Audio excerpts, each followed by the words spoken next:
Bonjour à tous. La semaine dernière, nous avons évoqué le fait de changer d'avis. Est-il possible de changer d'avis? Est-il possible d'être convaincu par le Saint-Esprit que dans ce cas précis, dans cette situation, il faut être capable de changer d'avis? Par ailleurs, il y a d'autres moments, d'autres circonstances où évidemment, il ne faudra jamais changer d'avis. Et c'est également ce que l'apôtre Pierre a vécu. Pierre et Jean, notamment tous les deux, ont été un jour arrêtés, on trouve cela au début du livre des Actes des Apôtres, suite à la guérison miraculeuse d'un boiteux à la porte du temple. Ça, c'est au chapitre 3 du livre des Actes. L'évangile est annoncé, il y a beaucoup de conversions, beaucoup de gens rendent gloire à Dieu pour ce miracle extraordinaire, ce qui a fortement déplu à la communauté religieuse qui était furieuse contre Pierre et Jean. Ils les ont fait arrêter, ils les présentent, ils leur demandent de se présenter devant eux, devant le tribunal, et voici les recommandations que l'on va faire à Pierre et Jean.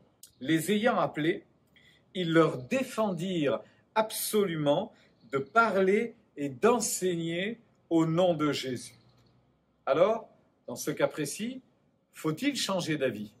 Et faut-il dire, vous avez raison, on ne parlera plus de Jésus? Évidemment pas. Et c'est exactement la réponse que Pierre et Jean vont leur dire.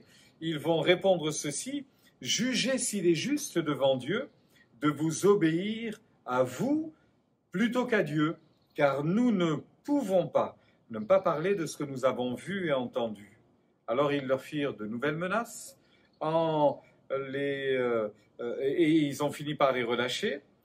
Alors ils leur ont fait des menaces à nouveau, mais ils ont été obligés de les relâcher, ne sachant pas comment les garder, et ils ont continué à annoncer l'évangile. Ce qui devait arriver arriva. Ils ont été à nouveau arrêtés, à nouveau on va leur faire des menaces, à nouveau on va leur dire, mais arrêtez, nous vous avons défendu de parler de Jésus, arrêtez de parler de Jésus.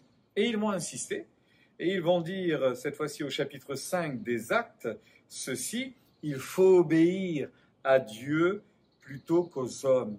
Nous sommes témoins de la résurrection de Jésus et nous n'arrêterons pas de parler de Jésus. Si la première fois ils avaient été relâchés malgré tout, malgré la colère de leurs opposants, cette fois-ci, ils ont été maltraités, ils ont été battus, ils ont été frappés. Mais savez-vous quelle a été la conséquence de tout cela? Ils sont sortis de cette épreuve joyeux d'avoir été jugés dignes de souffrir pour le nom de Jésus. Alors, si quelquefois il nous faut changer d'avis pour le salut de perdus, bien d'autres fois, il ne nous faudra jamais changer d'avis pour à nouveau et encore et toujours le salut des perdus. Alors que Dieu vous donne du courage encore pour persévérer, il vaut mieux obéir à Dieu plutôt qu'aux hommes, il vaut mieux lui être agréable, parce que nous avons vu des choses, nous avons expérimenté la grâce de Dieu, nous avons vu la puissance de Dieu à l'œuvre et nous en sommes témoins et nous ne pouvons pas nous taire. Je vous souhaite donc une bonne journée et une belle journée sous le regard divin.